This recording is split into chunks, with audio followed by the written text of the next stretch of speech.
Yonder come day, day is a breaking.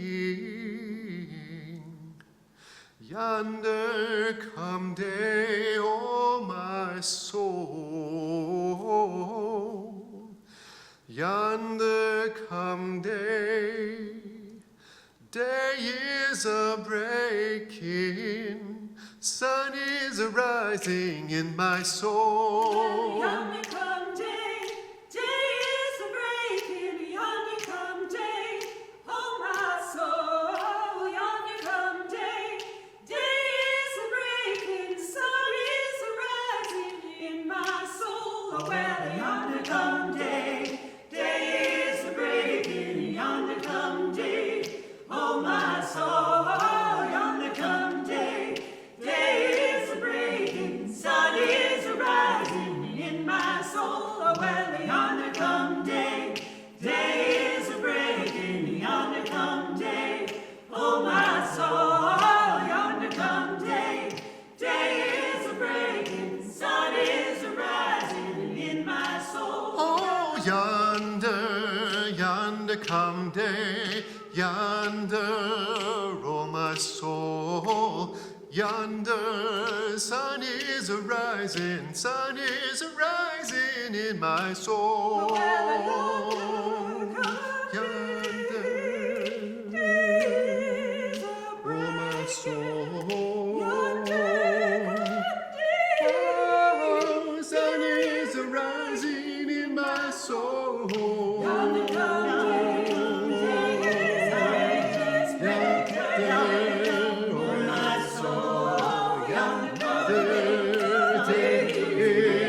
Sun is rising in my soul.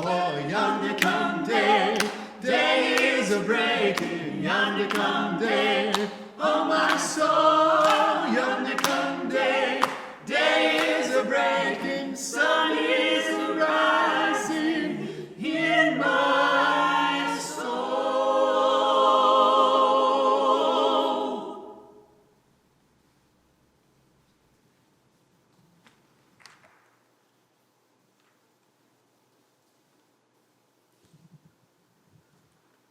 Good morning. Please join me in saying aloud our covenant. Love is the spirit of our people, and service is our call. To build the beloved community, to seek fuller truth and love, to dwell together in peace, to offer aid and affirmation, and to tend to the mutual well-being. This is our covenant. Well, an official good morning to you from the sanctuary of All Souls Church. My name is Keith Arnold. I use he and him pronouns, and I am your director of music and arts, even when we are separated. I hope you are somewhere warm, somewhere safe, somewhere cozy. Maybe you have a beverage next to you. Today's service will have music, we'll have word, we'll have our chalice, all of our elements, except all of us together, except in spirit and on Zoom. So we're glad you logged in today to be with us all together. We are going to sing our opening hymn now. I really encourage you to take this opportunity to take a deep breath. Go ahead, wherever you are, breathe deep. Yes, maybe a little stretch here, stretch there. Oh, because if you were outside at all, the body contracts, so we're going to need to open it all up to get there. And take a deep breath and let out this song. Let your neighbors, I don't care if you share a wall with someone else or the next person is half a mile away, you want to let your neighbors know that you are singing at church today with All Souls. So sing out with us, please. This song is called When the Spirit Says Do. I invite you to join along.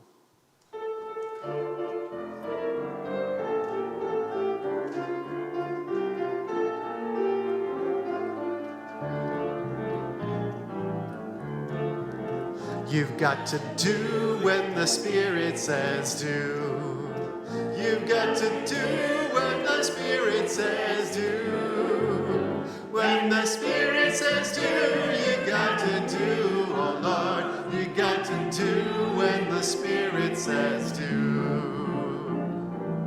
Spirit says do, Spirit says do, Spirit says do, Spirit says do, Spirit says do, Spirit says do. You've got to sing when the Spirit says sing. You've got to sing when the Spirit says sing. When the Spirit says sing, you got to sing, oh Lord. You got to sing when the Spirit says sing. Spirit says sing, Spirit says sing, Spirit says sing, Spirit says sing, Spirit says sing, Spirit says sing.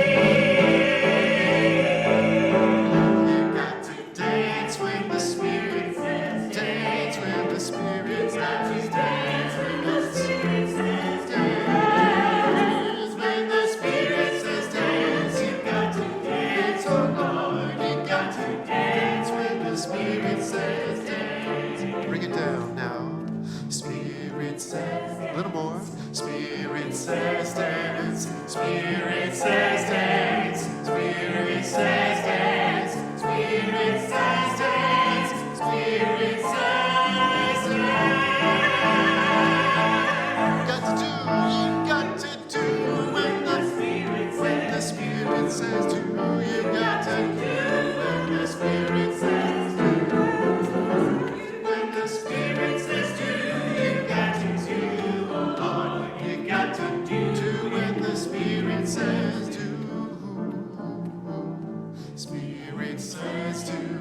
Spirit says do. Spirit says do. Spirit says do. Spirit says do.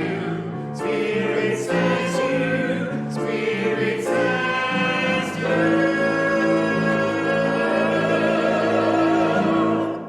Spirit says do. Spirit says do.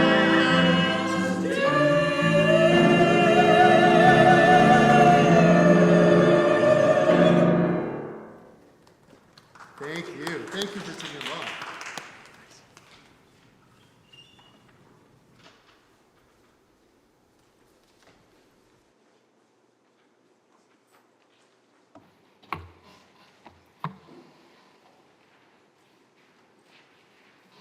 Good morning. Good morning. My name is Reverend Ebony Peace. I use she, her pronouns. I am glad to be your worship associate this morning. And what a morning it is. I hope each of you have been safe and sound during this weather. Here at All Souls, the sidewalks and the parking spaces are pretty much still covered in snow. And I have a feeling that I'm not the only one who misses being in person, but you know, we don't want everyone slipping and sliding and getting hurt. So thank you. Thank you for your understanding as we stay safe and care for one another. In church, it's not a building, it's us. And here we are. We are a community of free spirits, free minds, and free faith, advancing justice and resisting oppression since 1821, over 200 years. And today is February 1st, and it is Black History Month. Yes. We invite you to continue joining us as we celebrate this special occasion throughout February. And we start by inviting you into this week's reflection question. What does this history compel us to do now for justice? Please keep this question in mind throughout the service. And if you're visiting us first time online, welcome. please be sure to fill out the online connection card with your address so you can receive a special welcome from us. A link to this connection card should pop up in the chat shortly. The connection card is also one of the ways that you can express your interest in getting involved, that you can also seek support or just stay in touch. We also invite you to visit our website to learn more about us, and you are always invited to participate in the many events and activities we have on our online calendar.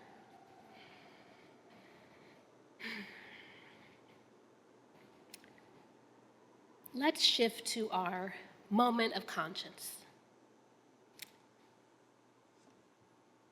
In this moment of conscience, we recognize the recent shift from openness and inclusion of Black history to active and deliberate erasure. In this moment of conscience, we recognize that Black history is not something to be taken for granted.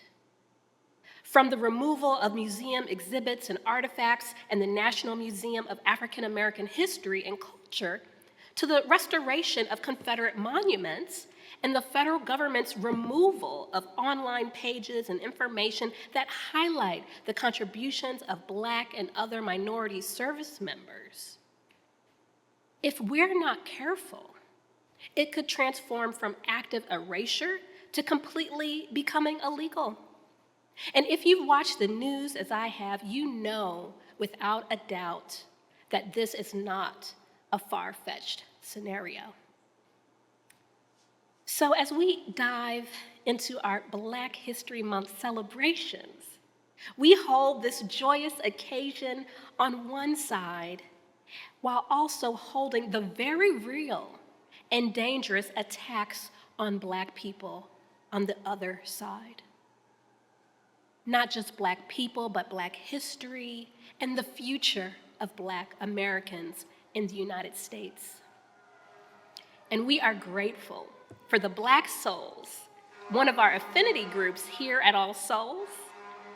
We appreciate that they have organized a book talk on model schools, 2 facilitated dialogues on race and Black land ownership and urban agriculture.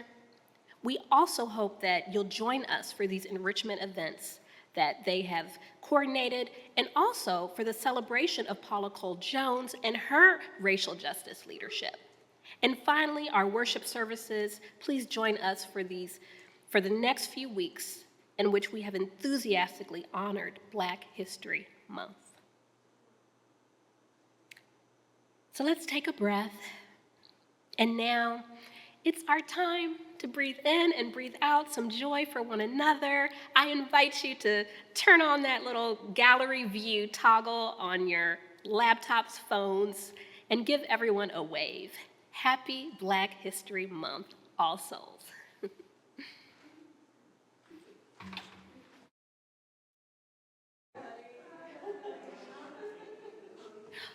Also, we're going to be breaking you up into breakout groups, so please turn on your camera and you're going to be asked to unmute. So you'll see an invitation to go out into a breakout room, and we encourage you to accept that invitation and greet each other. I know we're all missing each other and seeing each other's faces, so this is a time for us to practice that small communities of connection that help build us as one big community. Thanks, we'll see you soon. Welcome back, everyone, to All Souls. I wanted to share with you something special that we're doing during Black History Month, which is honoring our elders. And the way that we're doing this is having one of our youth interview one of our beloved members each week. And so that way they could share of their lives, their stories, their wisdom, and their insights. And today, I'm thrilled to present that we have Mr. Bill Rice and Maya Hargrave Hernandez. Let's hear what they have to say. Hello, my name is Maya Hernandez. Today, I am delighted to interview Mr. Bill Rice, a native Washingtonian who joined All Souls in 1982. So, why do you think it is important for people to study and learn about Black history in particular? Good morning, Maya.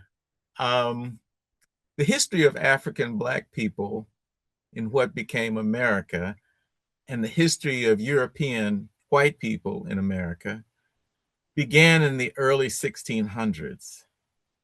And for the next 200 years, most Black people were enslaved by a select group of white people. It's important to understand that experiences of Black and white people were very, very different. Slavery was inhuman and was not abolished until the 1860s. Racial inequality and discrimination persist today. It's important to realize that in spite of their different histories, Black people have always and continue to make important contributions to all of our lives. Is there any particular lesson about Black history that you would like people my age to know? And would you mind sharing? I think the most important lesson is don't give up. Especially don't let anybody tell you that there's something you can't do or there's something that you can't succeed in. There's a song in the civil rights movement that was used in a lot of civil rights protests that had a verse, "Can't let nobody turn me around." So keep trying. The lesson is keep trying. You've taught religious education classes for many years. Why have you been so committed to the younger generations at All Souls? I think the main reason is that I enjoyed doing it. I enjoyed working with teenagers. Also, those teenagers are smart, they're funny, sometimes unpredictable, and sometimes challenging. It also gave me, working with the kids also gave me an opportunity to work with some really great adults, Barbara Corprew, Michonne Boston, Eric Peterson, Pete Meyer. But most importantly, I enjoyed watching young people who kept trying, who listened to the song, "Ain't Nobody Gonna Turn Me Around," and they actually kept trying. A particular example comes to mind. There was a young kid in class, and it was during a time when, for about 3 years in a row, we developed an entire service and conducted the entire service in the spring of each year. And this young fellow had a stuttering problem, and I wanted him to be included, and so he was going to be the person to deliver the benediction. He was frightened. His father was frightened. I wasn't frightened, but I was a little on edge. But anyway, he did it perfectly. He didn't stutter a bit, and he was the embodiment of the "don't give up" advice that I was always implying to the kids, and he took it to heart. Wow. Thank you so much for sharing. Thank you. You're welcome. Hello, All Souls. It is a pleasure and honor to greet you this morning. Thank you so much, Reverend Anastasia, for the chance to address the congregation. My name is Amber Wiley. I'm an Oklahoma-based historian with family roots right here in the district and in Maryland. This afternoon, at the invitation of Black Souls and Jesse Fenty, I will be giving a virtual book talk on my first single-authored book entitled Model Schools in the Model City: Race Planning and Education in the Nation's Capital. The book started as part of my doctoral research while I was a student here in DC at the George Washington University. The book chronicles over 200 years worth of history focused on the development and evolution of DC's public school system, with special emphasis on the planning and construction of Black public schools. Some key figures and characters may be familiar to you, from William Sifax and William Wormley, Charles Sumner, Mary Church Terrell, Anna Julia Cooper, Charles Hamilton Houston, Walter Fauntroy, Julius Hobson, Charles Cassell. Some schools that still exist today, including H.D. Woodson and Dunbar High School.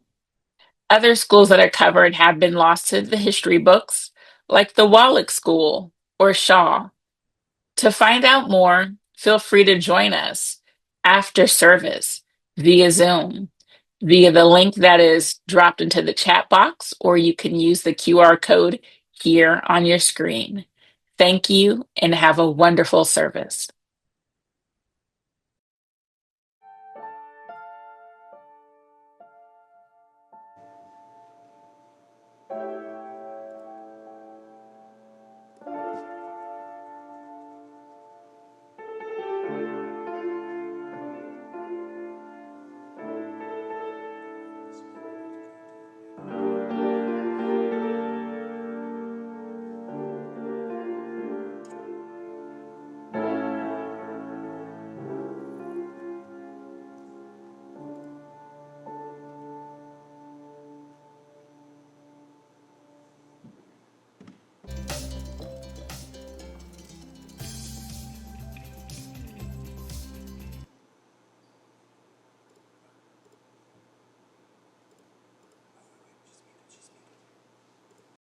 I am Maybelle, Reverend Maybelle Taylor Bennett. My pronouns are she, her, and I am your liturgist this morning at the start of our Black History Month of worship and programs that will take place throughout the month of February. The Black History programming this month includes what you've just heard, a book talk following our worship service today at 12:30 online with Dr. Amber Wiley, who will join us to discuss her new book, Model Schools in the Model City: Race, Planning, and Education in the Nation's Capital. And then on February the 8th, Black Souls presents a facilitated dialogue on race between white and Black All Souls members, hosted by Sabrina Johnson of the Cress Welsing Institute at 12:30 in the Eaton Room.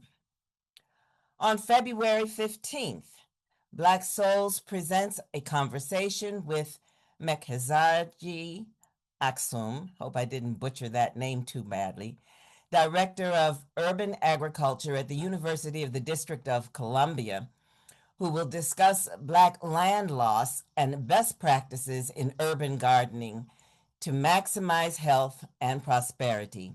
This event will take place at 12:30 in the Eaton Room. And then on February 22nd, All Souls will celebrate the Distinguished Service Award-winning Paula Cole Jones in the sanctuary for her trailblazing leadership in racial justice at All Souls and across Unitarian Universalism.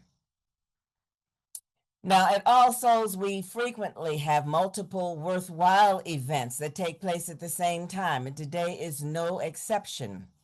At 12:30 p.m. online, our Migrant Solidarity team is hosting another speaker in their ongoing series. Sandra Benavente, Advocacy Manager for IUTA, will discuss the critical legal and social services that IUTA has provided DC area immigrants over the last 5 decades and what is needed in the 2027 budget to keep those services in place. Our All Souls Find Your Ministry Fair, originally scheduled for today, has been postponed. So please stay tuned for more information about its scheduling. And then tonight at 7 p.m., Roots and Wings, the 4-session class for new and existing All Souls members, will take place online. If you are interested in reflecting on your own spiritual journey, learning more about UU history and theology, our social justice ministry, and the inner workings of All Souls, please plan to join us. Classes will continue on February 8th, 22nd, and March 1st. There will be no class on February 15th. More information about dates and registration can be found in the All Souls e-newsletter or in the chat. Now for congregational care. Family, today's worship service itself has been a study in congregational care. As we all found ourselves blanketed in wintry snow and ice, the need to come together anyway in sacred space was still aglow in our hearts. Our worship team rallied to summons the resilience, the talent, technology, and coordination needed to assure the safety of our members and visitors while nimbly adjusting to still nurture our spirits in the face of all these wintry realities. And so here we are, All Souls, caring for one another. Snow, ice, limited parking, and slippery conditions notwithstanding, the beloved community assembles.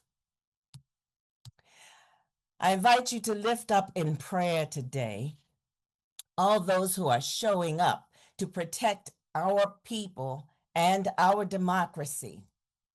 This includes our UUA President, Reverend Dr. Sophia Bettencourt, who is part of our All Souls community, and who not only spent several days offering moral and religious leadership on the ground in the Twin Cities, she also was one of the faith leaders arrested in the Senate last week, bringing moral dissent to Congress's continued funding for ICE and other agencies when they are violating human rights and terrorizing our communities.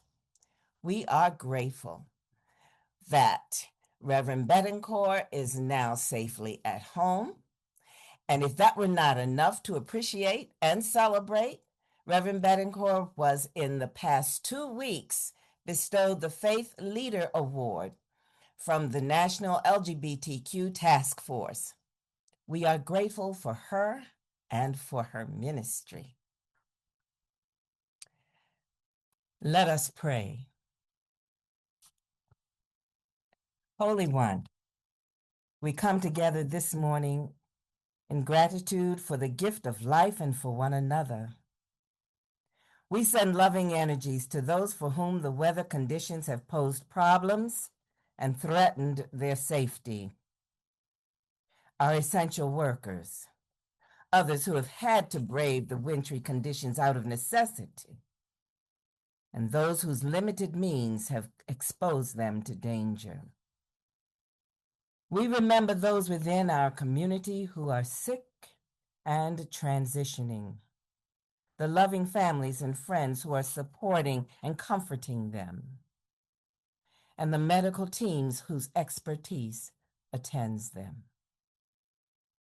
We remember those whose well-being, livelihoods, stability, and safe residency are threatened. And we affirm our willingness to be channels for the flow-through of your love to them. This month, we remember with gratitude the history of Black people, whose contributions to the wealth, strength, vibrancy, social justice, and conscience of this nation can never be erased. And now, we invite those gathered here to softly call the names of those people, circumstances, institutions, and situations in need of a loving presence and power. Let us take a moment to do that.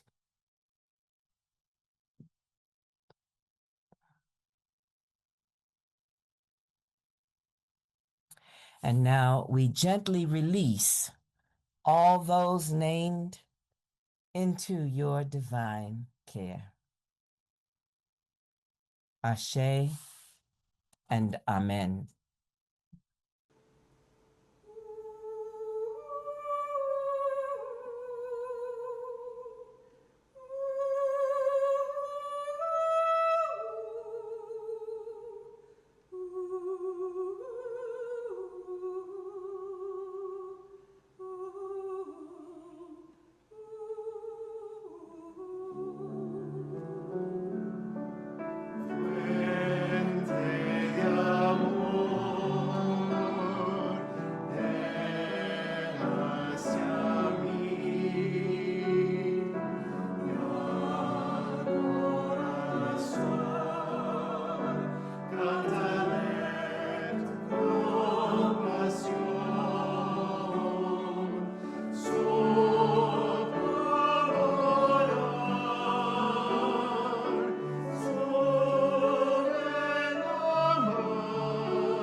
Please join me in this centering reading. These words by Bryan Stevenson, which were delivered in South Bend, Indiana. When people hear me talking about slavery and lynching and segregation, sometimes they think I want to punish America for this history. I have no interest in punishment. My interest is liberation. I genuinely believe that there is something better waiting for us. There is something that feels more like freedom, more like equality, more like justice. It's waiting for us, but we cannot get there if we do not find the courage to speak truthfully. And people of faith have a particular role to play in this, because we are supposed to know something about this relationship between truth and redemption, truth and restoration.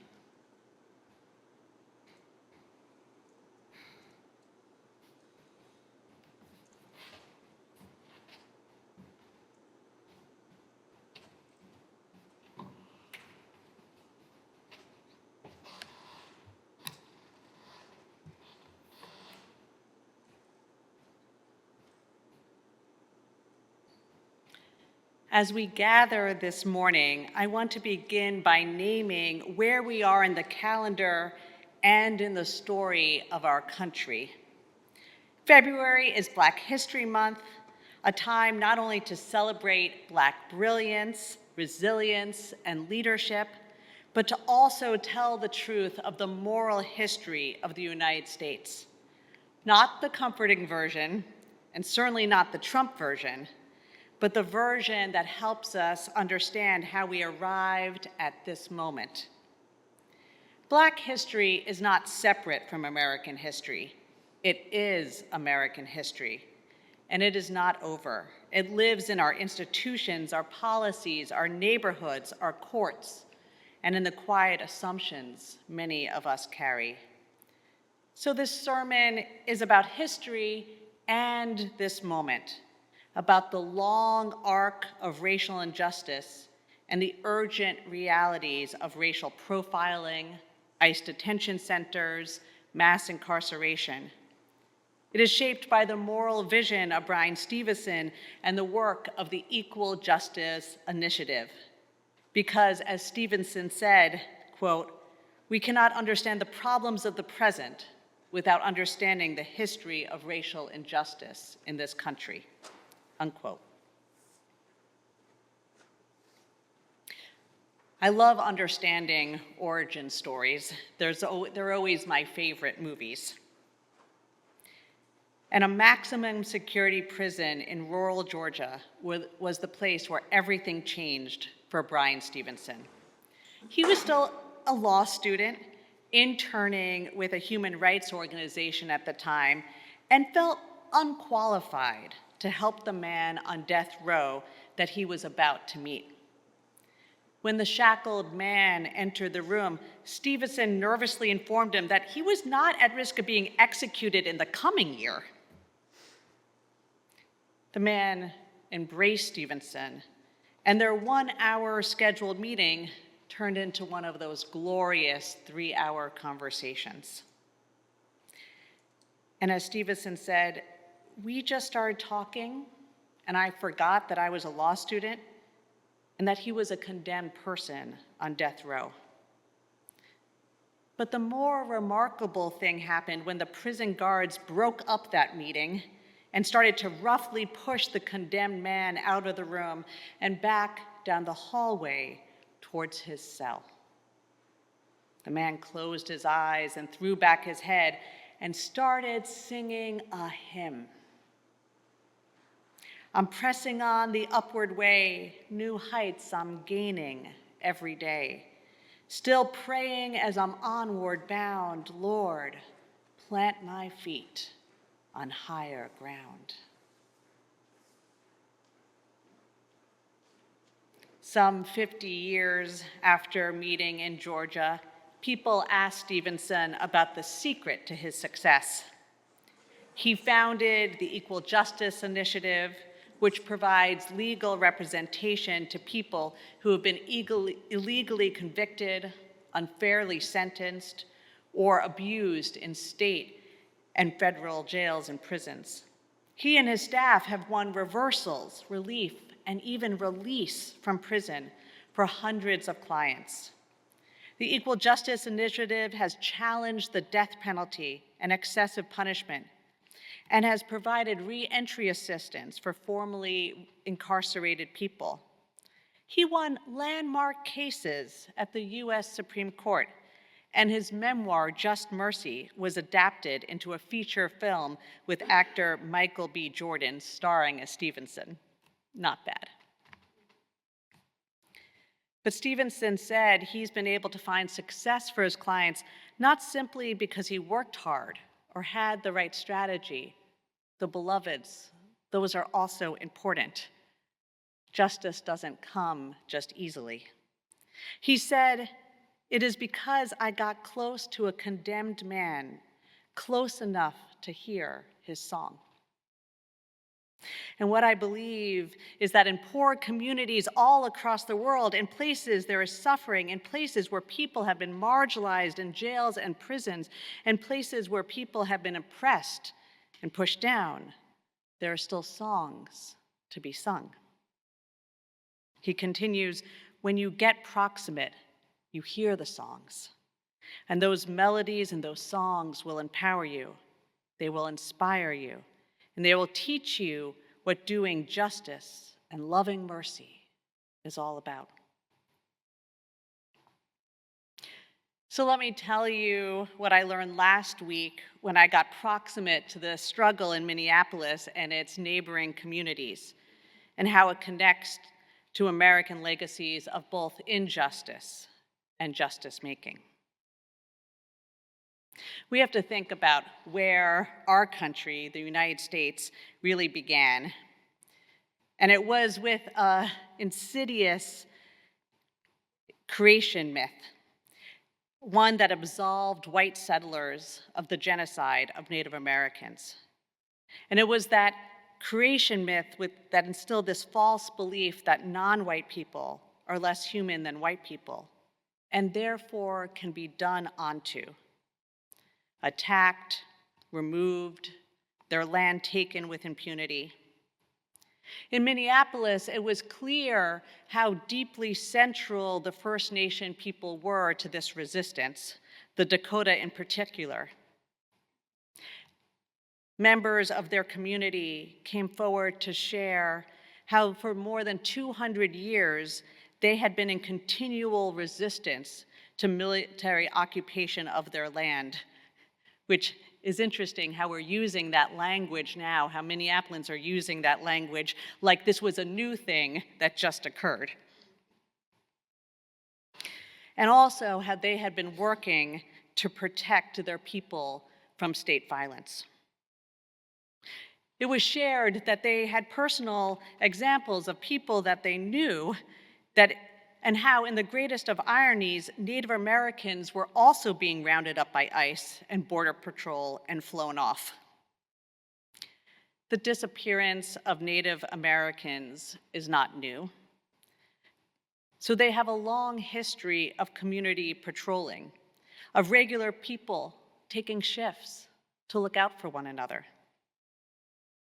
They also spoke of their own creation myth, their creation story, of a particular place where the Mississippi and the Minnesota rivers meet, a confluence.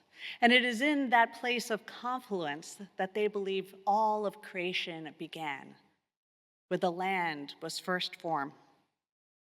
And they share that currently on the bluffs overlooking that confluence is Fort Snelling, the first military fort in Minnesota. And how that fort was used to collect and deport Dakota peoples from their lands. It reminds me of Ecclesiastes chapter 3, verse 5. There's a time to gather stones and a time to scatter stones, because the Dakota people will not rest trying to reclaim their holy land until that fort is dismantled.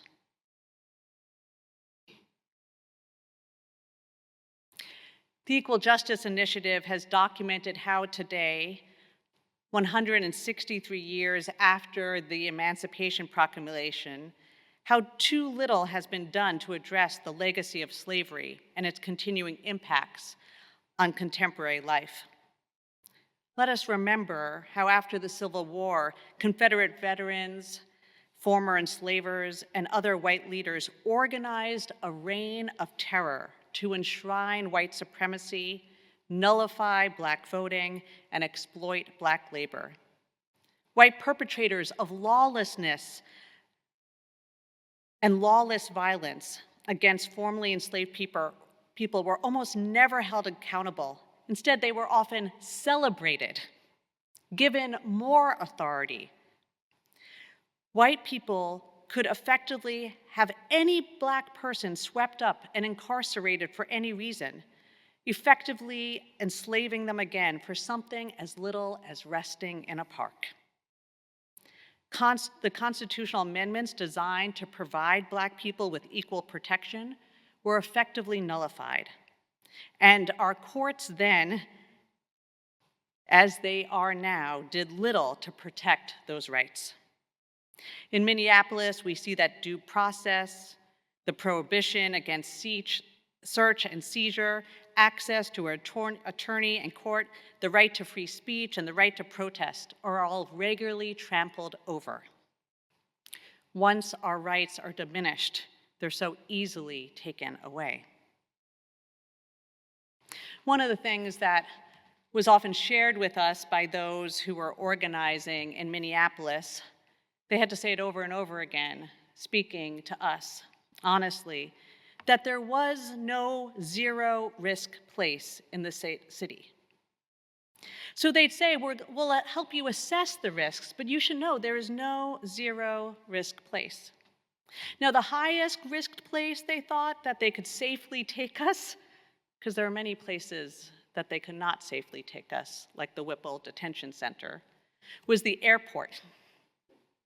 And they said, but this is really not zero risk. So there'll be those of you who are risking arrest and those of you who don't intend to risk arrest, but there's not zero risk. And one of the colleagues I was potting with said that she had promised her wife that she would keep herself as safe from arrest as possible. And so she did not go to the airport. She went to this church in this Hispanic neighborhood to hear about what they were doing, while my other podmates and I went to the airport. And there we protested in an act of symbolic witness and held and supported our clergy colleagues from Minnesota as they got arrested peacefully and with kindness and with much support.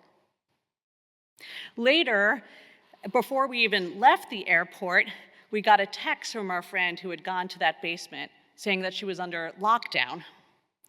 Turns out that members of that community just 2 blocks away had been grabbed by ICE, and some of their supporters had been physically hurt, and they had been brought into this church, which had been supporting their community, and so for everyone's safety, the church was on total lockdown.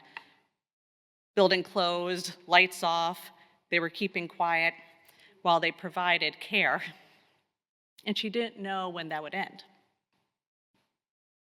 At some point while she was there, she went to the basement looking for a bathroom.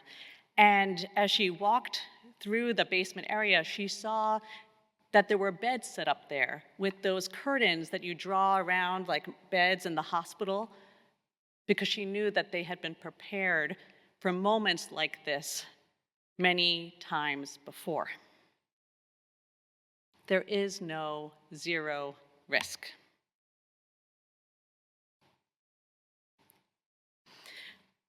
I also received stories about what people had been seeing and experiencing. There was a lawyer who was helping protect civil rights for people in these communities and those organizing.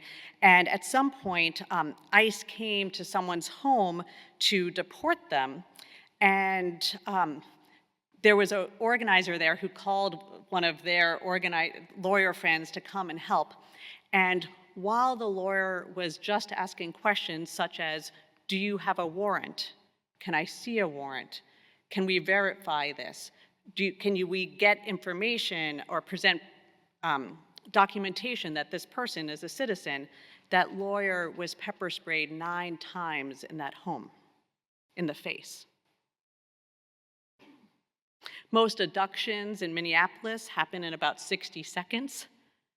There's no time to prepare and almost no time to respond, which is why they adopted the Native American Dakota practice of patrolling, because they have to be right there, ready to have any chance of stopping an abduction.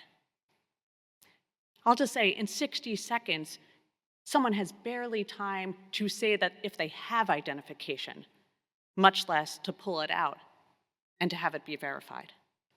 And so people literally just drive around their neighborhoods with whistles in hand. They've gotten quite sophisticated, and they know which cars are being rented by ICE, and they track the license plates. So as cars go by, they read them and say, this ICE car is now heading west down this street, looks like they turned, so they're tracking movements again.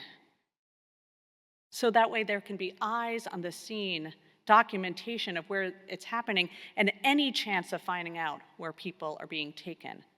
Because once someone is taken, if you don't know where they're going, there's no support you could provide them if you don't know how to reach them. Then there's the context of how this is all happening. The Equal Justice Initiative has shown that the presumption of guilt and dangerousness assigned to African Americans has made minority communities particularly vulnerable to the unfair administration of criminal justice. Numerous studies have demonstrated that white people have strong unconscious associations between Blackness and criminality. Implicit bias has been shown to affect all aspects of the criminal justice system. So deeply entrenched is the presumption that people of color are dangerous and guilty that studies have found that American support for harsh criminal justice procedures correlate with how many African Americans they believe were in prison. Let me translate this. The more Black people they believed were incarcerated, the more they supported aggressive policing tactics and excessively punishing sentencing laws. There are currently 1.9 million Americans in prison, so that is an enormous amount of presumed guilt. And I just want to remind you, because not all of you are a New Yorker like me, but Donald Trump took out a full-page advertisement in the New York Times saying that the Central Park Five should be convicted. These were men who were interrogated cruelly, not provided sufficient legal counsel, and who lost years of their lives to incarceration because our justice system failed them because of presumptions of guilt by white, powerful people. And I see that same presumption of guilt, narrative guilt, being pushed onto are citizens who are brown and Black and Native, that they are criminals and illegals and therefore can be done onto. Now, the people of Minneapolis know that's not right. They know who their neighbor is, and they push back against this sense of the danger that these neighbors pose. One reason we were protesting at the airport and we were joined by labor unions, is because airport workers who worked behind the TSA security lines, who had to go through extra vetting just to get to their job every day, were picked up by ICE, swept away, put on a plane, flown to Texas, and then days later when they found out, oh, no, you're okay, we're just let out those doors with no support. But my friends, there is hope. Never lose hope. I see hope in how the people in Minneapolis are organizing to protect their neighbors. And they use that word a lot, neighbors. We see in that word an operative theology of neighborness. Now, though the notion of caring for your neighbor is a global concept, I want to draw attention to what Islam says about this. And actually how broadly neighbor is described. It's basically, in Islam, an entire neighborhood, not just the person who lives next to you. And they said people in that entire neighborhood, one, should be treated with kindness and respect, regardless of their background. Two, the neighbor should be able to avoid harm. It is forbidden to harm a neighbor, whether physically or emotionally. Three, you should support neighbors in time of need through emotional support or practical assistance. And I'll say, this is happening so much in Minneapolis too. They emphasize it's not just about the patrols, it's about mutual need. They are steps ahead of us in recognizing that if people are getting nabbed, taking their kids to school, that someone else should take their kids to school. Or sometimes school has to be brought into the home so that way the kid can't be nabbed to lure his parents out. Or the same goes for groceries. Or if someone can't show up for work and therefore can't pay rent, then rental assistance is needed. And do you know what they did in Minneapolis? They looked around and said, I got a call from my neighbor, and what is there? Not much, but do you know what I have? I have some contacts and I have a Google sheet. So they start to make a form, and they got $12,000 at first, which then they just Venmo'd out to different accounts, right? They just brought money in and sent it out, and then they got $300,000 of people pouring in money to keep people in their homes safe and warm and fed. And you know the money has gone like that. So they need more. But that mutual aid is part of this spiritual practice of supporting each other in times of need. The Muslims remind you that there is a pledge of social interaction that you make as a neighbor. So you greet your neighbors, you visit them when you're sick, and you share their joys and concerns. And so you see, it's not just about tangible support, it's about spiritual and social support to make it through these times. And it's about generosity and sharing, giving more than we thought we would be willing to give. I encourage you to have hope because we are building coalitions that cross difference. The specific organization, March, that did the clergy call, that over 1,000 responded to from across the nation, was originally formed to pass marriage equality. It's been an intentionally LGBTQ trans-affirming coalition for over 25 years. And when they did that work and passed marriage equality, which took a couple decades, they just took a year sabbatical and kind of leaned back. But then they noticed they couldn't lean back anymore because the Black Lives Matter movement was burgeoning. And I think specifically there was a turning point because remember, before George Floyd's extrajudicial execution by an officer of the state was Philando Castile in 2017.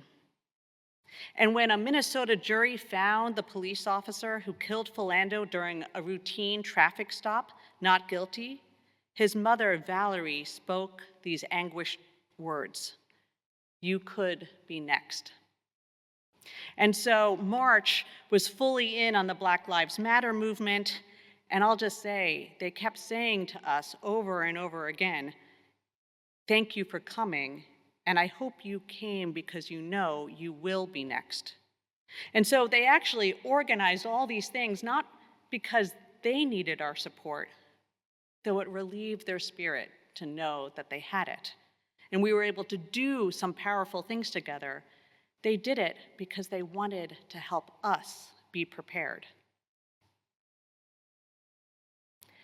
Have hope, because we're learning through all these different movements the power of narrative truth. Let us not forget that Derek Chauvin was convicted for the murder of George Floyd, and it was the first conviction of a white police officer in Minnesota for the murder of a Black person, because so many people insisted on lifting up the humanity, the life, and the regularness of Mr. Floyd. And we see now how the Trump administration and far right are trying to tarnish Renee Good and Alex Preddy and the others who have been shot by ICE, and the effectiveness of how communities are organizing around them to share the truth about their lives. A poet, a mother, a nurse, a veteran, to have centralized in these stories their humanity and their dignity. Have hope, because it's looking like what is happening now will become the largest civil disobedience movement since the civil rights movement of the 20th century. There are these mass mobilizations and connected networks across the country, and I'll say the thing that gave me the most hope was to see labor showing up too. When we bring that power together, there is a high percentage chance that we can save the country from the dark course it is going on. And finally, beloveds, remember that while we carry the injustice and trauma of racism and injustice in our bodies are also the testimony of our ancestors' survival, resistance, and power. Our very presence is a reminder that there is reason to hope despite the fearful odds, especially when we're in this together. And we sung a lot in Minneapolis, and my favorite song went like this: "Knowing is getting left behind this time. No one is getting left behind this time. No one is getting left behind this time. We will get there together or never get there at all." We are making history in ways that account for historic injustice and the justice-making lessons of our ancestors, past and living. So I have a question for us, not a rhetorical question, but a spiritual one. What does Black American history teach us about justice? And what does that justice require of us now? Both the Equal Justice Initiative and the ordinary, organized people of Minneapolis call us to work on truth-telling. And they mean not just historically, but spiritually. For truth-telling asks us to see clearly what was done and is being done in our name. Truth-telling asks us to notice who benefited and who is paying the price. Truth-telling asks us to resist the temptation to say, that was then, when so much of it is still happening now. And this is where I want to offer not just a reflection, but an invitation. Later this fall, hopefully late September, I and others at All Souls will be organizing a spiritual pilgrimage to Montgomery, Alabama, to experience the Equal Justice Initiative's Community Remembrance Project. The EJI operates 3 legacy sites: the Legacy Museum, the National Memorial for Peace and Justice, and the Freedom Monument Sculpture Park, as part of a national effort to create new spaces, markers, and memorials that address the legacy of slavery, lynching, and racial segregation that shapes too many of our lives today. None of those of us who choose to go will approach these sites not as tourists and not as spectators, but as spiritual pilgrims. We will go to walk on the ground where enslaved people were sold, to stand among the steel columns engraved with the names of lynching victims, to feel the rockiness of the waters that carried ancestors into slavery, to hear the songs sung in cells, and to hear the pleas of those whose freedom was denied, to see their faces and how they searched for their family members when they were separated, to experience what it feels like to tell the truth in our bodies and not just in our minds. Because some truths cannot be learned from books alone. They have to be encountered, witnessed, held in community, which is why I ask that we go there together. This pilgrimage is an invitation into proximity, into remembrance, into transformation. It is an invitation to consider how that history shapes who we are here as the All Souls community. It is an invitation to let history interrupt us and bad habits, and to let that interruption shape how we live when we return to community together. I invite those of you who are interested to write Montgomery or Pilgrimage on your connection card so we could assess our community's interest in this journey. Beloveds, we cannot skip over the hard parts. We cannot have reconciliation without confession, progress without memory, unity without repair. And so I'll ask the question again, and I invite you to hear it not as a challenge, but as a sacred calling.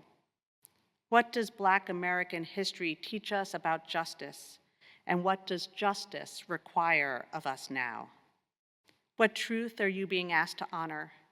What suffering are you being asked to move closer to? What story are you being asked to help tell differently? Black History Month does not ask us simply to honor the past. It asks us to decide what kind of future we are willing to help build. And the work of justice, real work, begins not with certainty, but with courage. Not with answers, but with willingness. Not with distance, but with proximity. May we be a people who tell the truth, who stay close, who choose repair, and who dare to believe that justice is not only possible, but required of us now. May it be so, and amen.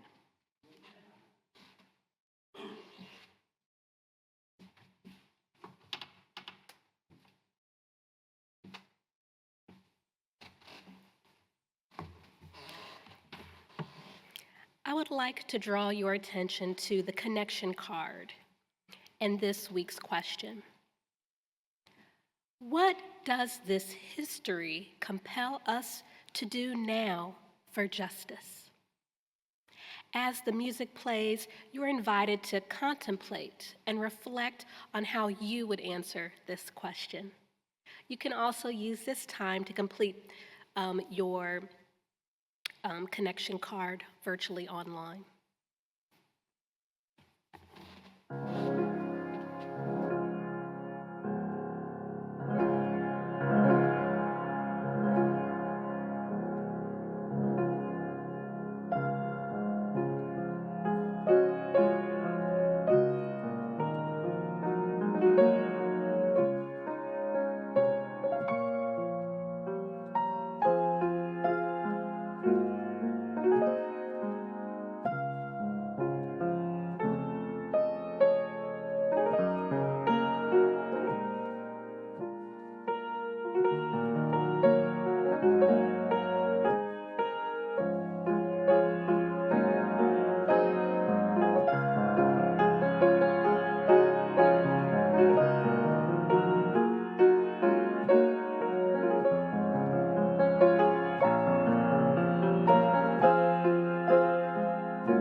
Thank you for that lovely music.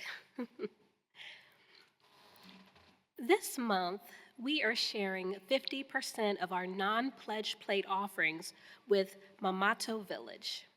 Based in Ward 7, Mamato Village is devoted to serving Black women through the creation of career pathways in maternal health and providing accessible services so that women can make the most informed decisions about their maternity care, parenting, and lives.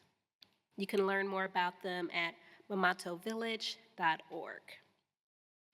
We do encourage you to give generously in support of Mamato Village, as well as supporting the ongoing mission and ministries of All Souls.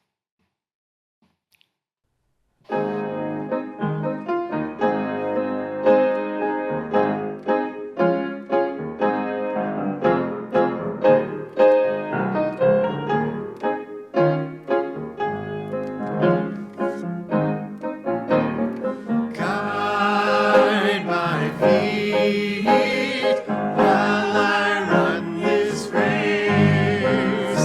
Guide my feet while I run this race. Guide my feet while I run this race. For I don't want to run this race in vain. Hold my hand while I run this race. Hold my hand while I run this race. Hold my hand. Hold my hand. For I don't want to run this race in vain. Stand by me. Stand by me. Oh, stand by me. While I run this race.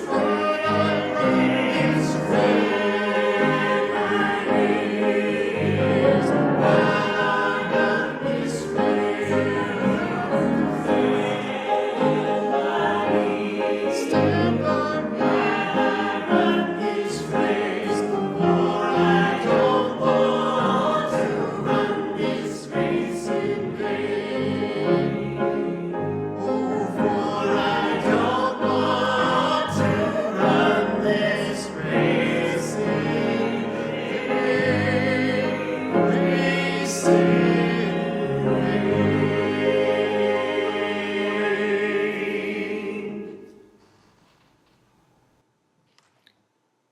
Beloveds, believe there is something better waiting for us. There is something that feels more like freedom, more like equality, more like justice. It's waiting for us, but we cannot get there alone. We will get there together, or we won't get there at all. Amen.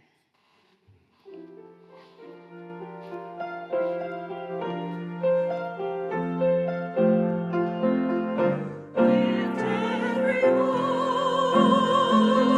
and let us sing. In every song, let freedom ring. From every soul,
yonder come day. Day is a breaking, yonder come day. Oh, my soul, yonder come day. Day is a breaking, sun is a rising in my soul. Oh, well, yonder come day. Day is a breaking, yonder come day. Oh, my soul, yonder come day.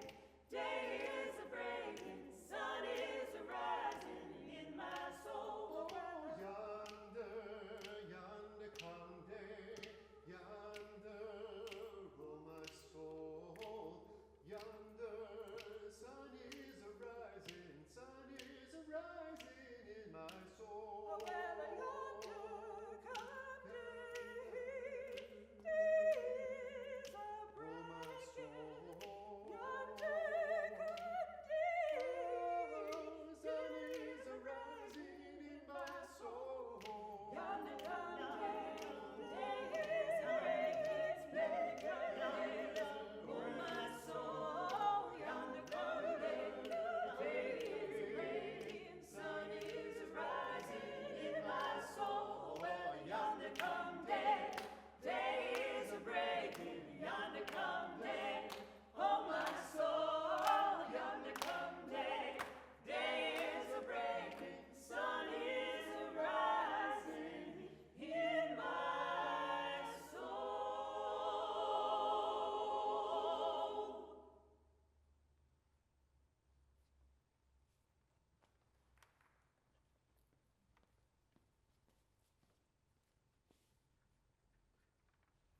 Good morning.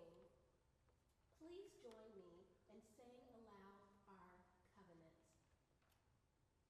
Love is the spirit of our people, and service is our call. To build the beloved community, to seek fuller truths in love, to dwell together in peace, to offer aid and affirmation, and to tend to our mutual well-being. This is our covenant. Well, an official good morning to you from the sanctuary of All Souls Church. My name is Keith Arnold. I use he and him pronouns, and I am your director of music and arts, even when we are separated. I hope you are somewhere warm, somewhere safe, somewhere cozy. Maybe you have a beverage next to you. Today's service will have music, we'll have word, we'll have our chalice, all of our elements, except all of us together, except in spirit and on Zoom. So we're glad you logged in today to be with us all together. We are going to sing our opening hymn now. I really encourage you to take this opportunity to take a deep breath. Go ahead, wherever you are, breathe deep. Yes, maybe a little stretch here, stretch there. Because if you were outside at all, the body contracts, so we're going to need to open it all up to get there. And take a deep breath and let out this song. Let your neighbors, I don't care if you share a wall with someone else or the next person is half a mile away, you want to let your neighbors know that you are singing at church today with All Souls. So sing out with us, please. This song is called When the Spirit Says Do. I invite you to join along.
When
openness and inclusion of Black history to active and deliberate erasure.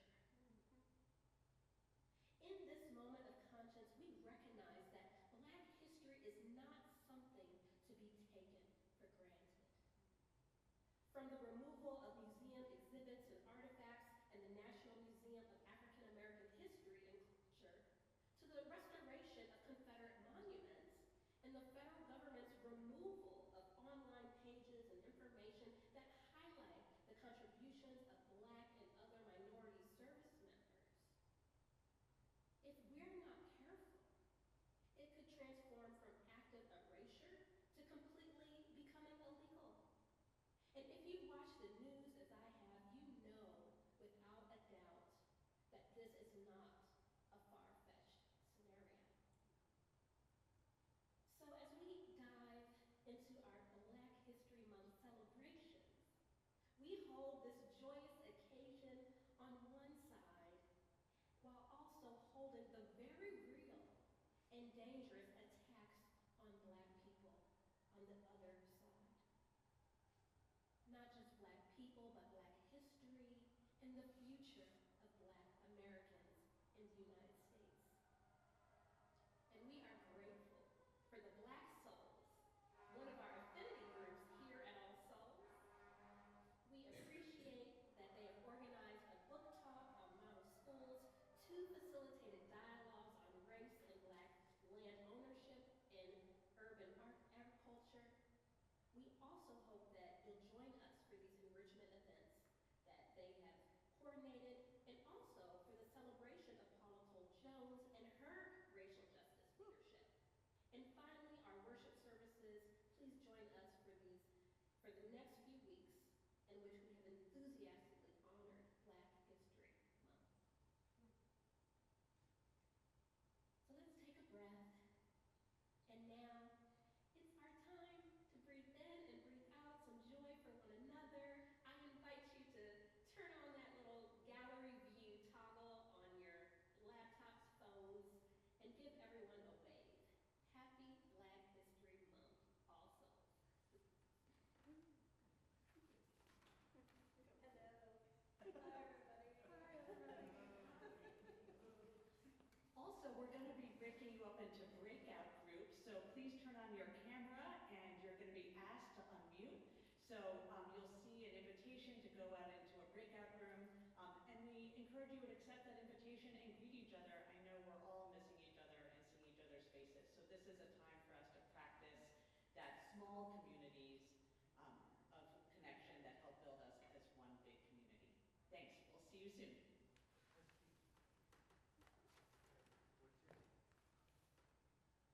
And my name's Keith.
interview one of our beloved members each week.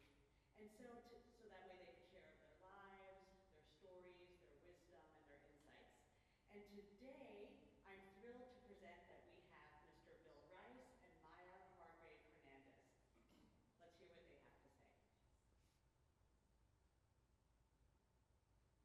Hello, my name is Maya Hernandez. Today I am delighted to interview Mr. Bill Rice, a native Washingtonian who joined All Souls in 1982. So, why do you think it is important for people to study and learn about Black history in particular? Good morning, Maya.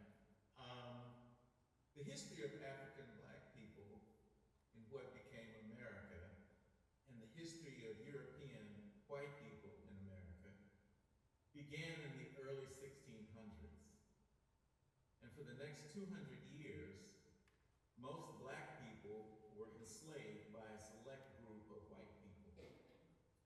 It's important to understand that experiences of Black and white people were very, very different. Slavery was inhuman and was not abolished until the 1860s. Racial inequality and discrimination persist today. It's important to realize that in spite of their different histories, Black people have always and continue to make important contributions to all of our lives.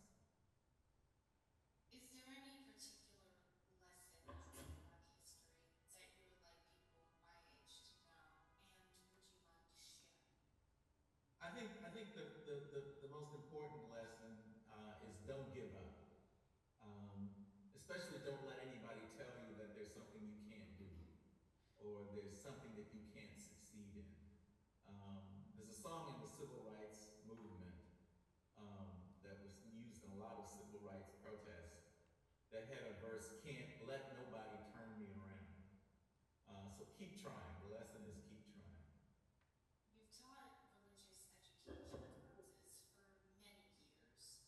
Why have you been so committed to the younger generations at All Souls? I think the main reason is that I enjoy doing it. I enjoy working with teenagers.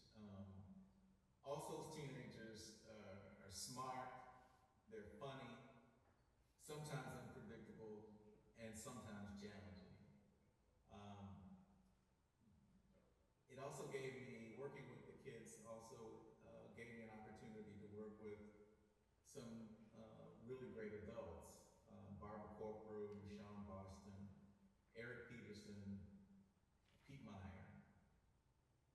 But most importantly, I enjoyed watching young people who kept trying, who listened to the song, "Ain't Nobody Gonna Turn Me Around," and they actually kept trying. A particular example comes to mind. There was a young kid in class. It was during a time when, for about 3 years in a row, we developed an entire service and conducted the entire service in the spring of each year. And this young fellow had a stuttering problem, and I wanted him to be included, and so he was going to be the person to deliver the benediction. He was frightened. His father was frightened. I wasn't frightened, but I was a little amazed. But anyway, he did it perfectly. He didn't stutter a bit, and he was the embodiment of the don't give up advice that I was always implying to the kids, and he took it to heart. Wow, thank you so much for sharing. Thank you, you're welcome.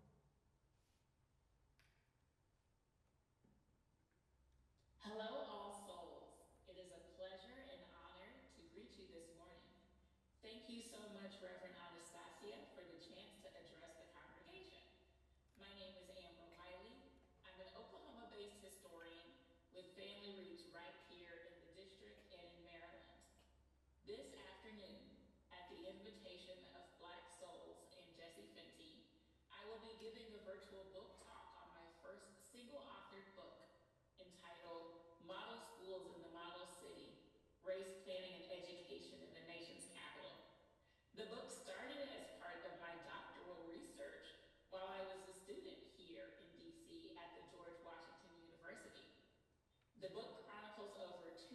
years worth of history focused on the development and evolution of DC's public school system, with special emphasis on the planning and construction of Black public schools.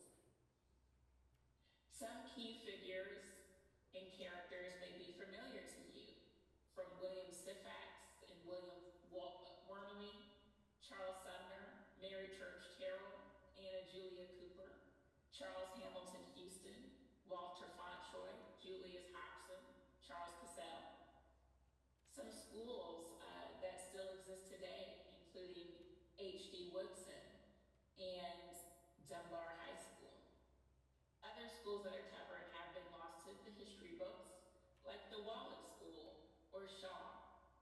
To find out more, feel free to join us after service via Zoom, via the link that is dropped into the chat box, or you can use the QR code here on your screen.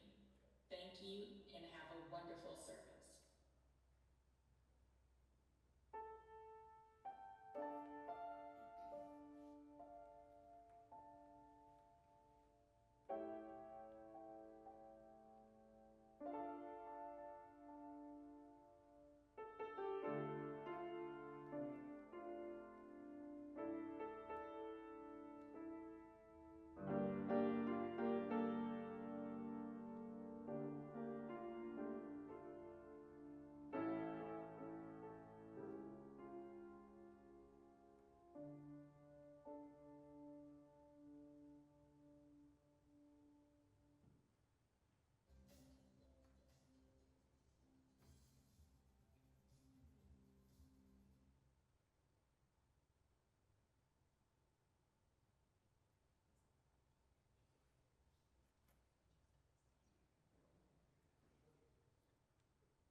is liberation.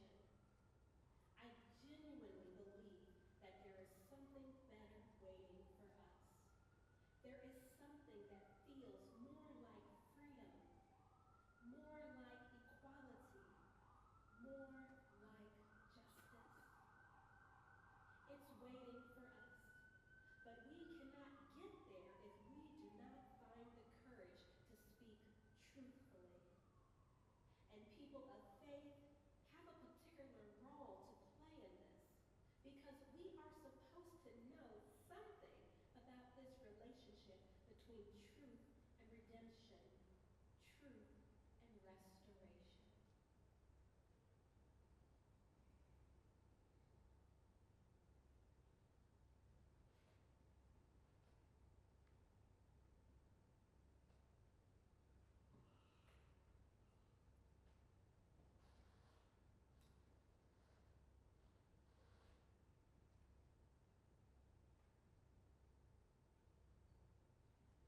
As we gather this morning, I want to begin by naming where we are in the calendar and in the story of our country.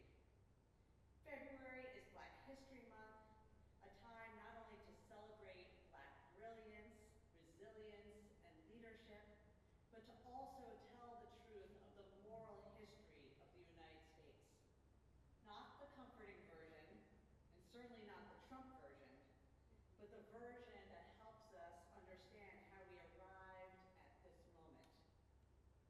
Black history is not separate from American history. It is American history, and it is not over.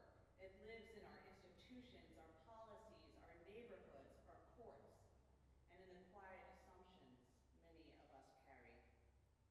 So this sermon is about history and this moment, about the long arc of racial injustice and the urgent realities of racial profiling, ICE detention centers, mass incarceration. It is shaped by the moral vision of Bryan Stevenson and the work of the Equal Justice Initiative. Because, as Stevenson said, quote, "We cannot understand the problems of the present without understanding the history of racial injustice in this country," unquote. I love understanding origin stories. They're always my favorite movies. And a maximum security prison in rural Georgia was the place where everything changed for Bryan Stevenson. He was still a law student, interning with a human rights organization at the time, and felt unqualified to help the man on death row that he was about to meet. When the shackled man entered the room, Stevenson nervously informed him that he was not at risk of being executed in the coming year. The man embraced Stevenson, and their 1-hour scheduled meeting turned into one of those glorious 3-hour conversations. And as Stevenson said, we just started talking, and I forgot that I was a law student and that he was a condemned person on death row. But the more remarkable thing happened when the prison guards broke up that meeting and started to roughly push the condemned man out of the room and back down the hallway towards his cell. The man closed his eyes and threw back his head and started singing a hymn. "I'm pressing on the upward way, new heights I'm gaining every day. Still praying as I'm onward bound, Lord, plant my feet on higher ground."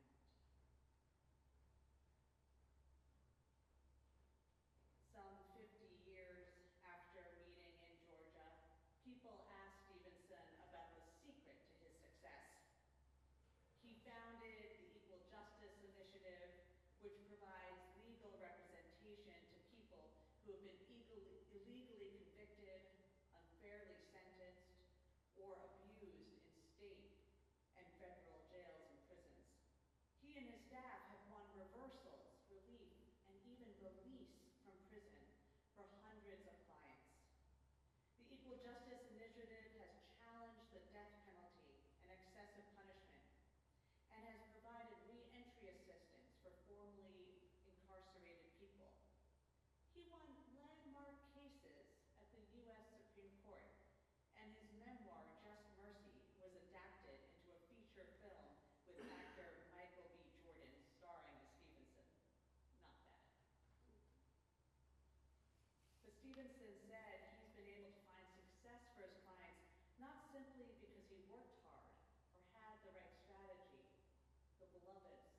those are also important.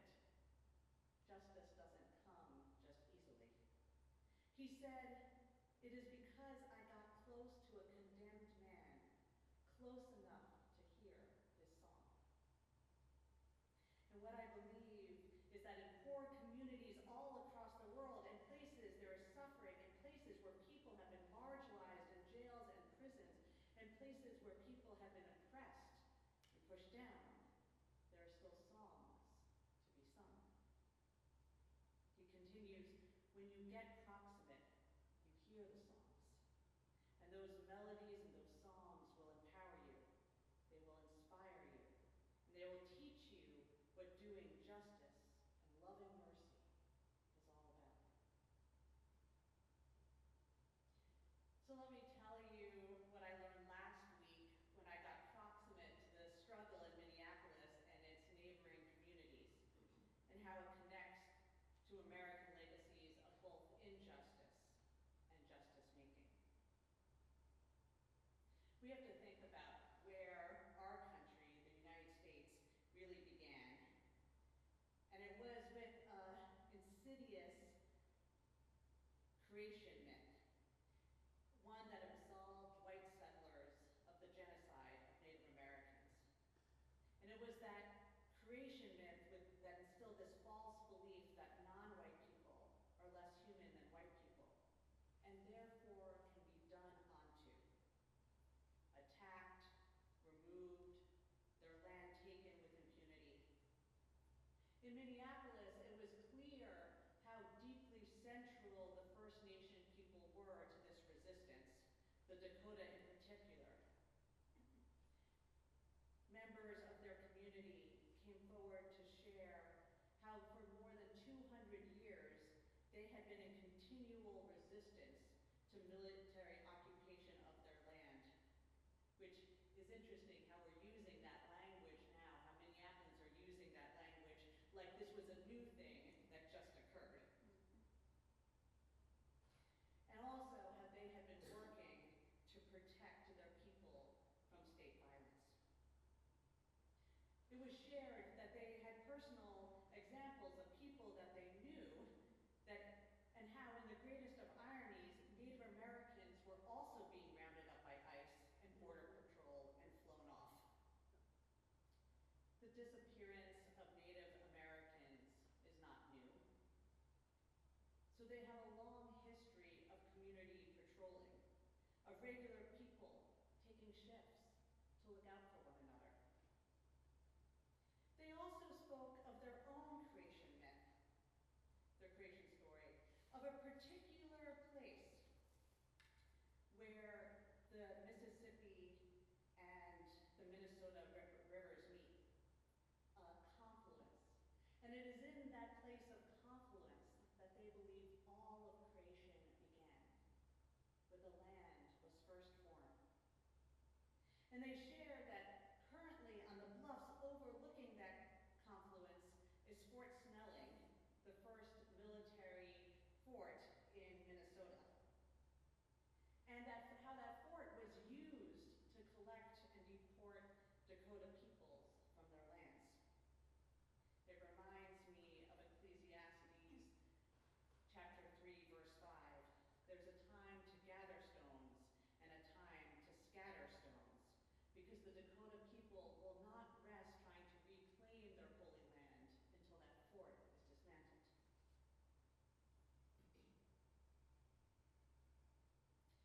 The Equal Justice Initiative has documented how today, 163 years after the Emancipation Proclamation, how too little has been done to address the legacy of slavery and its continuing impacts on contemporary life.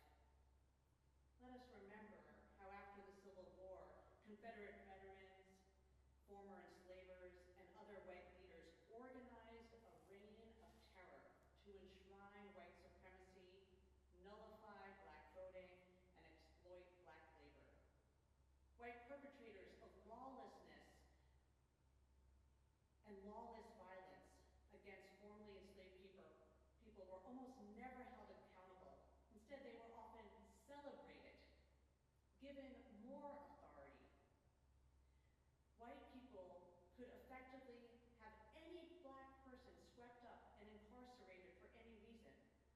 effectively enslaving them again for something as little as resting in a park. The constitutional amendments designed to provide Black people with equal protection were effectively nullified. And our courts then, as they are now, did little to protect those rights. In Minneapolis, we see that due process, the prohibition against search and seizure, access to an attorney in court, the right to free speech, and the right to protest are all regularly trampled over. Once our rights are diminished, they're so easily taken away. One of the things that was often shared with us by those who were organizing in Minneapolis, they had to say it over and over again, speaking to us honestly, that there was no zero-risk place in the city. So they'd say, we'll help you assess the risks, but you should know there's no zero-risk place. Now, the highest risk place they thought that they could safely take us, because there are many places that they cannot safely take us, like the Whipple Detention Center, was the airport. And they said, but this is really not zero risk. So there'll be those of you who are risking arrest and those of you who don't intend to risk arrest, but there's not zero risk.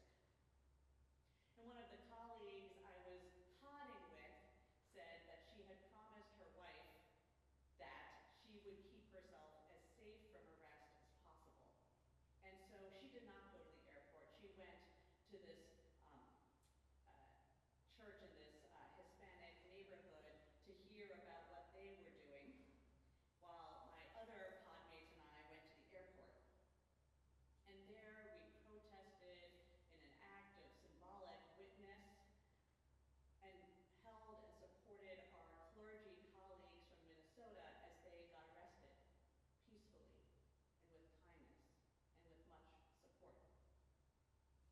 Later, before we even left the airport, we got a text from our friend who had gone to that basement saying that she was under lockdown. Turns out that members of that community just 2 blocks away had been grabbed by ICE, and some of their supporters had been physically hurt. And they had been brought into this church, which had been supporting their community. And so for everyone's safety, the church was on total lockdown. Building closed, lights off, they were keeping quiet while they provided care.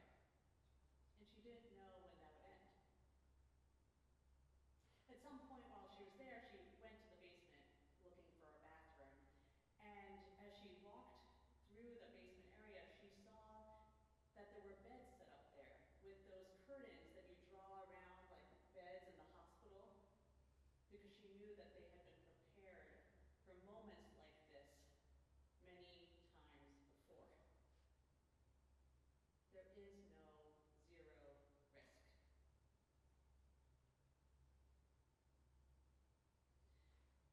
I also received stories about what people had been seeing and experiencing. There was a lawyer who was helping protect civil rights for people in these communities and those organizing.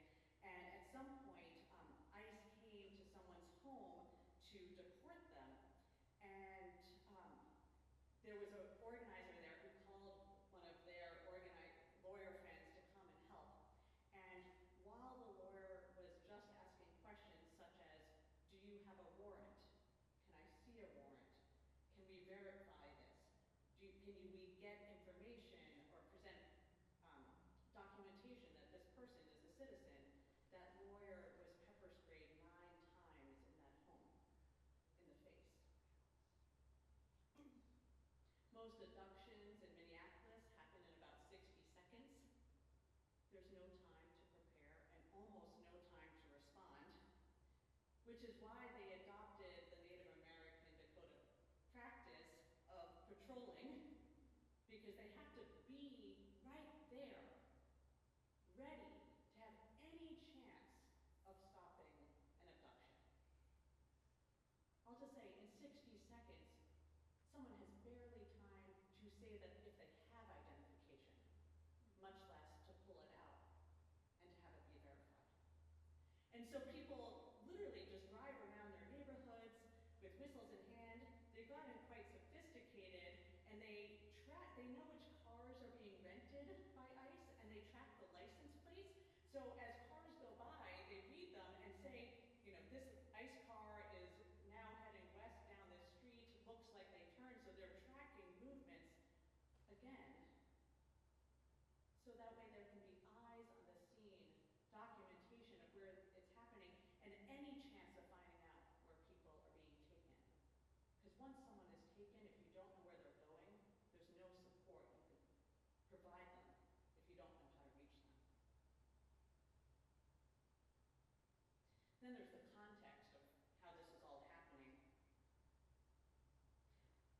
Justice Initiative has shown that the presumption of guilt and dangerousness assigned to African Americans has made minority communities particularly vulnerable to the unfair administration of criminal justice. Numerous studies have demonstrated that white people have strong unconscious associations between blackness and criminality. Implicit bias has been shown to affect all aspects of the criminal justice system. So deeply entrenched is the presumption that people of color are dangerous and guilty that studies have found that American support for harsh criminal justice procedures correlate with how many African Americans they believe were imprisoned. Let me translate this.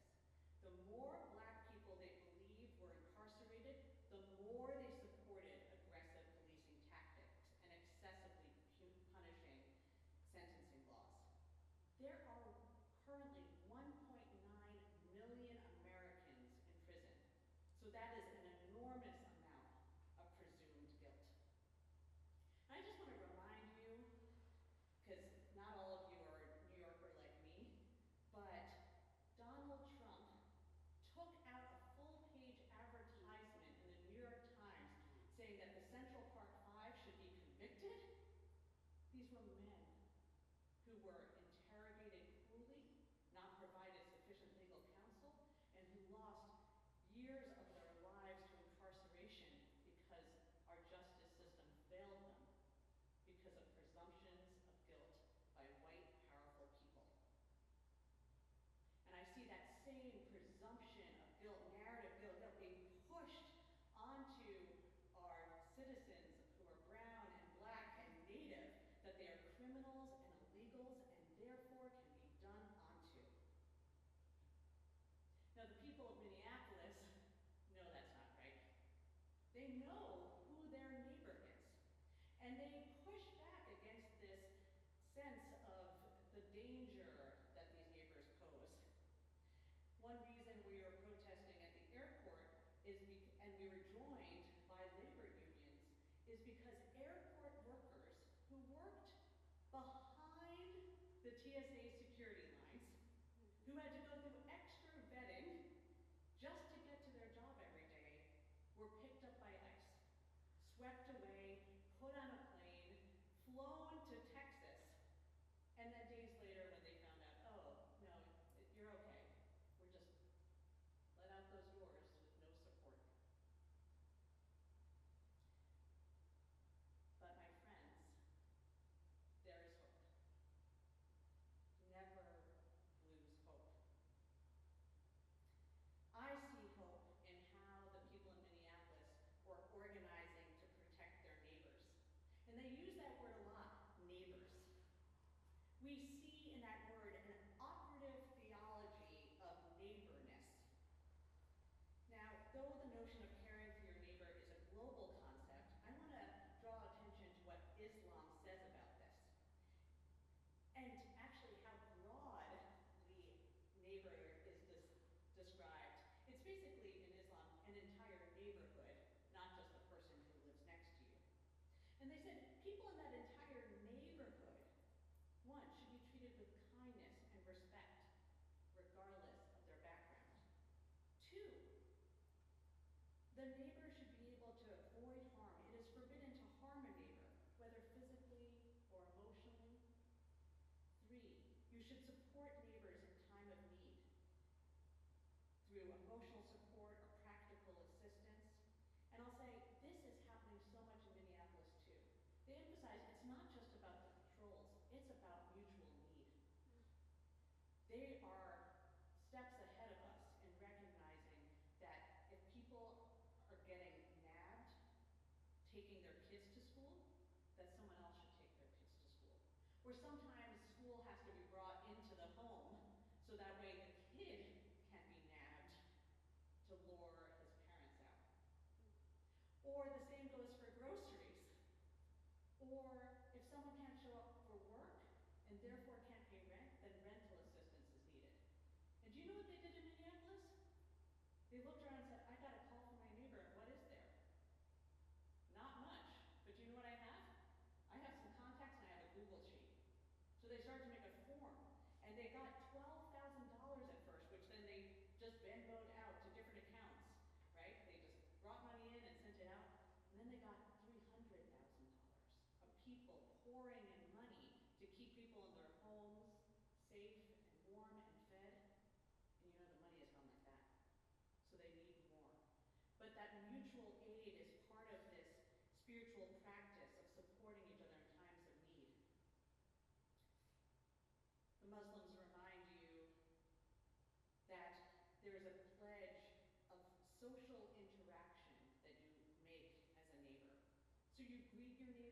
visit them when you're sick, and you share their joys and concerns. And so you see, it's not just about tangible support, it's about spiritual and social support to make it through these times. And it's about generosity and sharing, giving more than we thought we'd be willing to give. I encourage you to have hope because we are building coalitions that cross difference. The specific organization, March, that did the clergy call, that over 1,000 responded to from across the nation, was originally formed to pass marriage equality. It's been an intentionally LGBTQ trans-affirming coalition for over 25 years. And when they did that work and passed marriage equality, which took a couple decades, they just took a year sabbatical and kind of leaned back.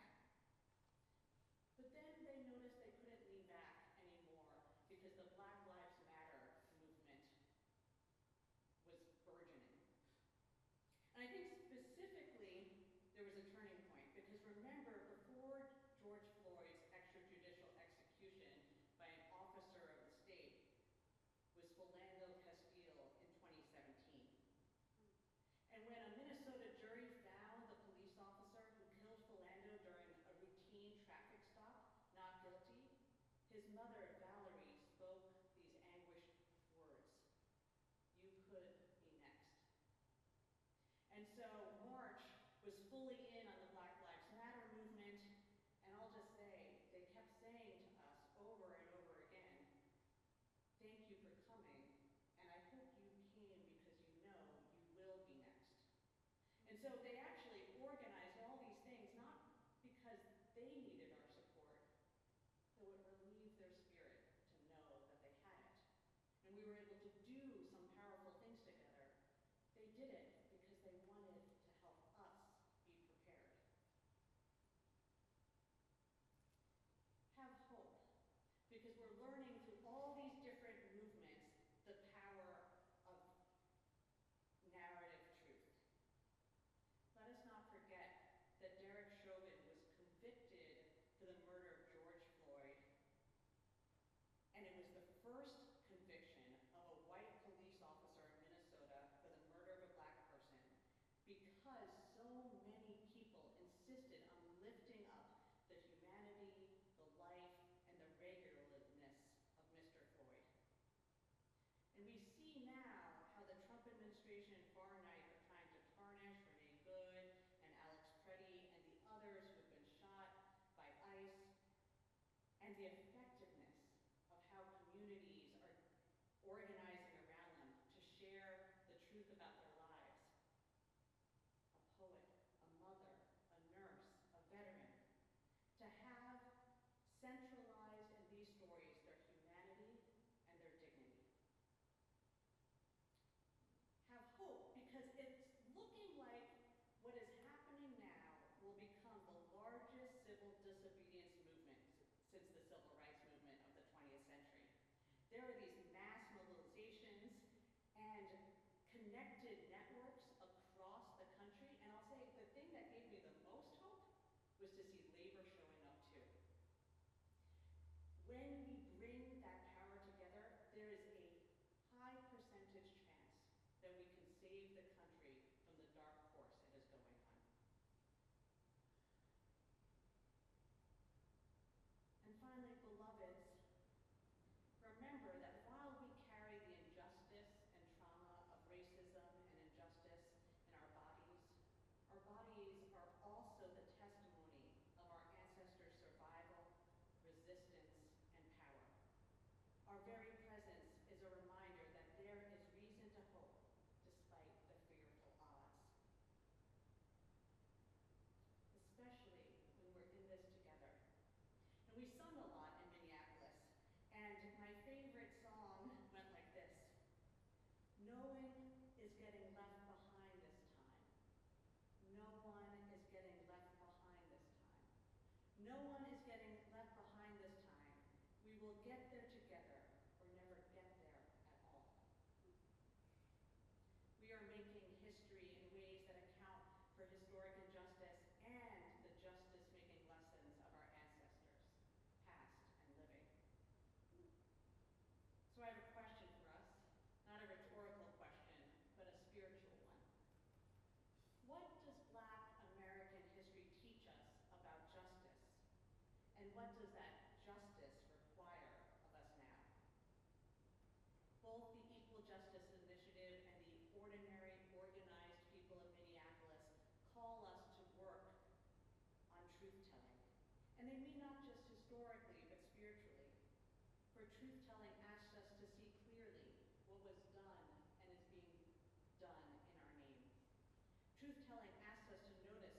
benefited and who is paying the price.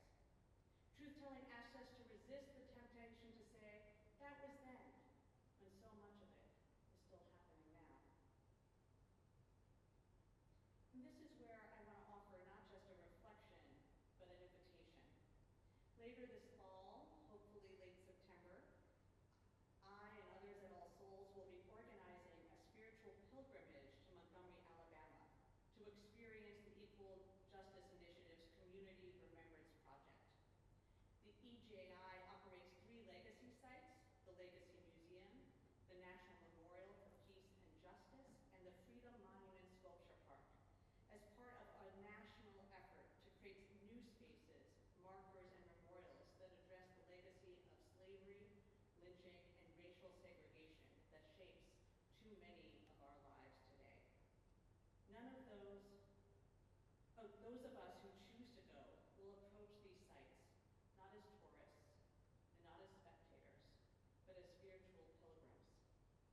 We will go to walk on the ground where enslaved people were sold, to stand among the steel columns engraved with the names of lynching victims, to feel the rockiness of the waters that carried ancestors into slavery, to hear the songs sung in cells, and to hear the pleas of those whose freedom was denied, to see their faces and how they searched for their family members when they were separated, to experience what it feels like to tell the truth in our bodies and not just in our minds. Because some truths cannot be learned from books alone. They have to be encountered, witnessed, held in community, which is why I ask that we go there together. This pilgrimage is an invitation into proximity, into remembrance, into transformation. It is an invitation to consider how that history shapes who we are here as the All Souls community.